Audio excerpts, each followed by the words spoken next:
안녕하십니까. 백야드 북리딩 책 낭독의 브루스 리입니다. 구독하면 좋은 일이 생깁니다.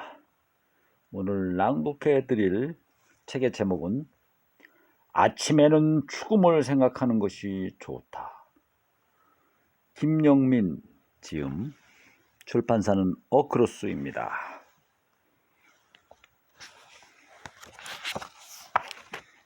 김영민은 누구인가? 서울대 정치 외교학부 교수, 하버드대에서 동아시아 사상사 연구로 박사 학위를 받고 브린모어 대학교 교수를 지냈다. 영문 저서로는 A History of Chinese Political Thought 2018년 발행입니다. 이것이 있고, 동아시아 정치 사상사, 비교 정치 사상사 관련 연구를 해오고 있다. 아침에는 죽음을 생각하는 것이 좋다는 김영민 교수의 국내 첫 저서다. 책은 지난 10여 년간 일상과 사회, 학교와 학생, 영화와 책 사이에서 근심하고 애정한 것들에 대한 이야기를 담고 있다.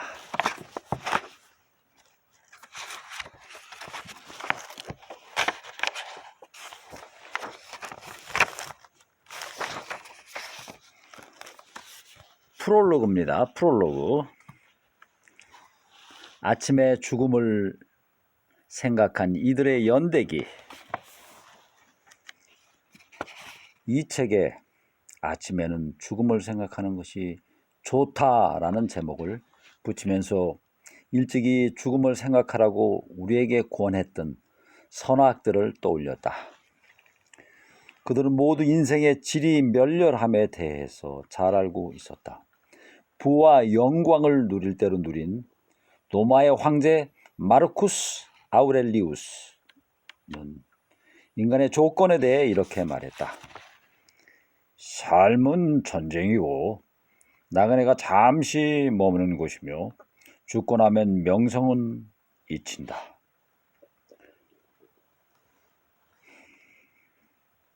아, 그랬군요. 금시초문입니다. 자, 그 다음 누가 나오나요? 소동파입니다. 소동파는 적벽에서 술잔을 기울이며 물었다. 그토록 용맹을 떨쳤던 일세의 영웅들은 지금 어디에 있는가?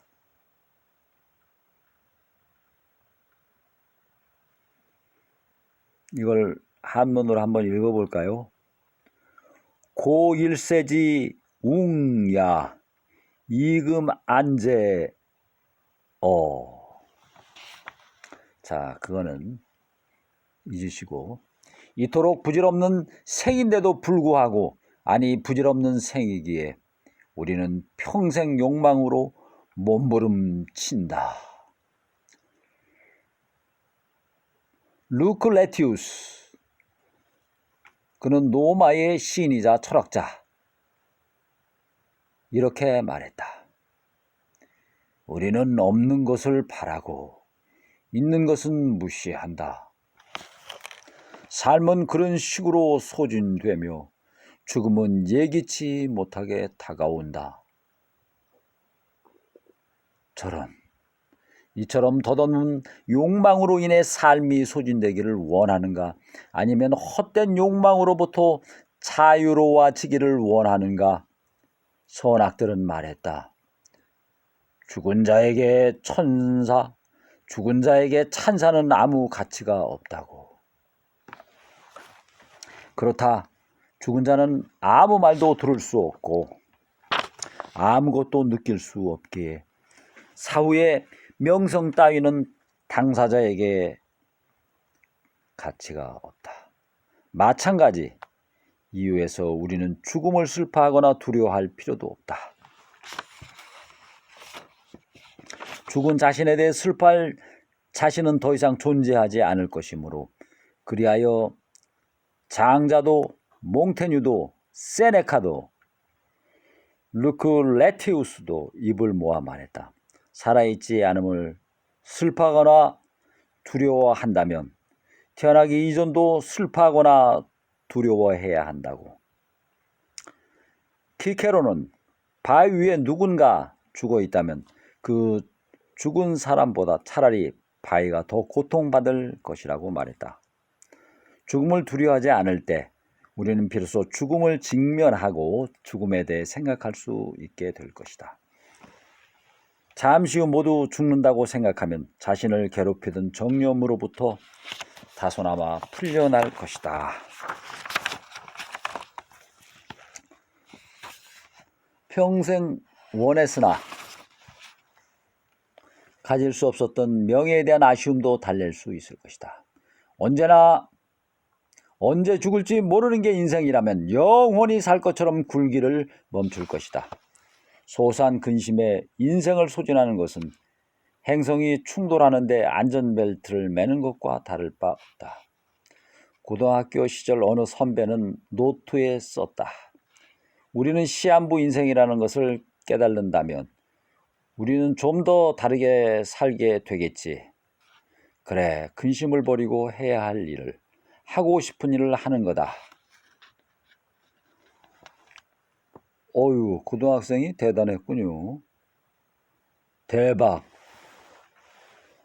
어른보다 낫네.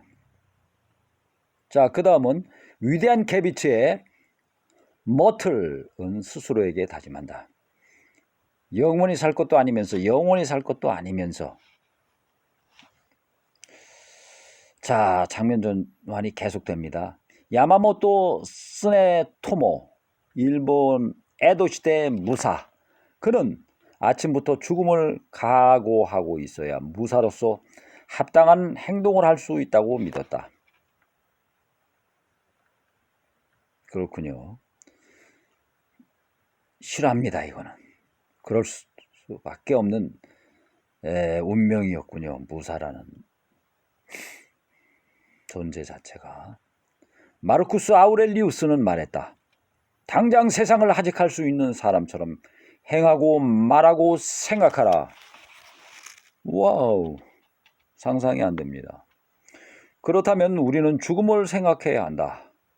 묘지가 사람들의 생활 공간 가까이에 있는 것은 죽음이라는 인간 조건을 잊지 않기 위해서라고 리크루고스, 스파르타의 입법자가 그토록 말했건만 오늘날 사람들은 되도록 죽음을 외면한다.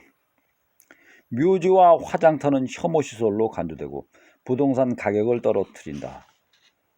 당근이죠.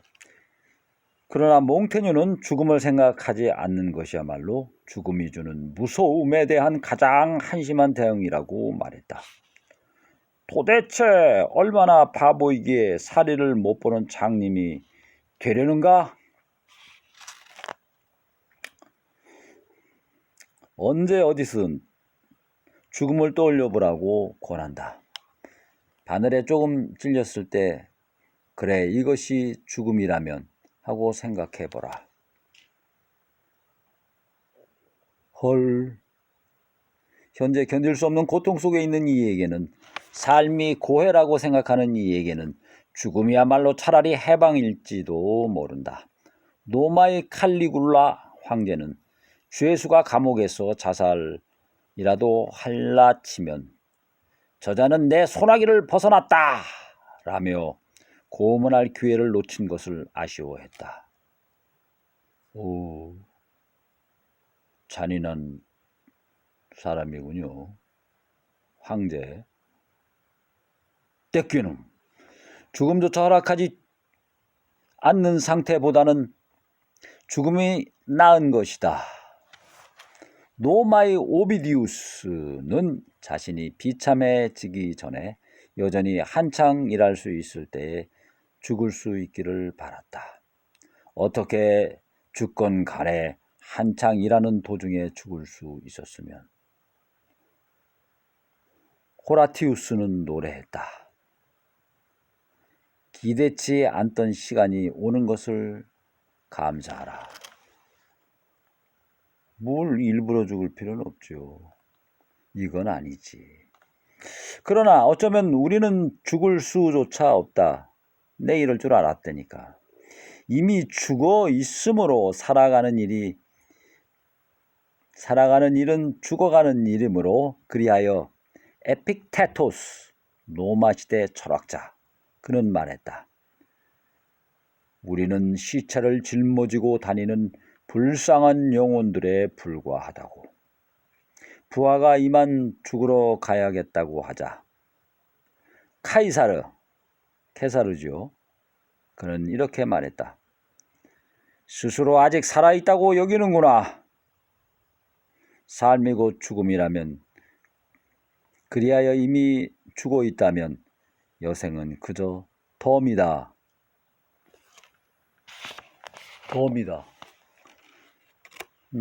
희망적인 메시지군요. 여생은 그저 덤이다.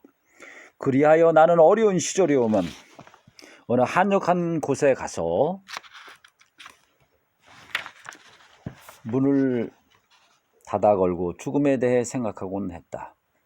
그렇게 하루를 보내고 나면 불안하던 삶이 오히려 견고해지는 것을 느꼈다. 지금도 삶의 기반이 되어주는 것은 바로 그 감각이다. 생활에서는 멀어지지만 어쩌면 생에서 가장 견고하고 안정된 시간, 삶으로부터 상처받을 때 그 시간을 생각하고 스스로에게 말을 건넨다. 나는 이미 죽었기 때문에 어떻게든 버티고 살아갈 수 있다고. 인생의 허무에 대해 누구보다 명료한 언어로 이야기했던 누크레티우스는 어떤 여인이 건네준 사랑의 마약을 먹고 그만 미쳐버린다고 전해진다. 그가 잠시 제정신이었을 때였을까? 그는 삶의 허무에 대해 이렇게 묘사한 적이 있다.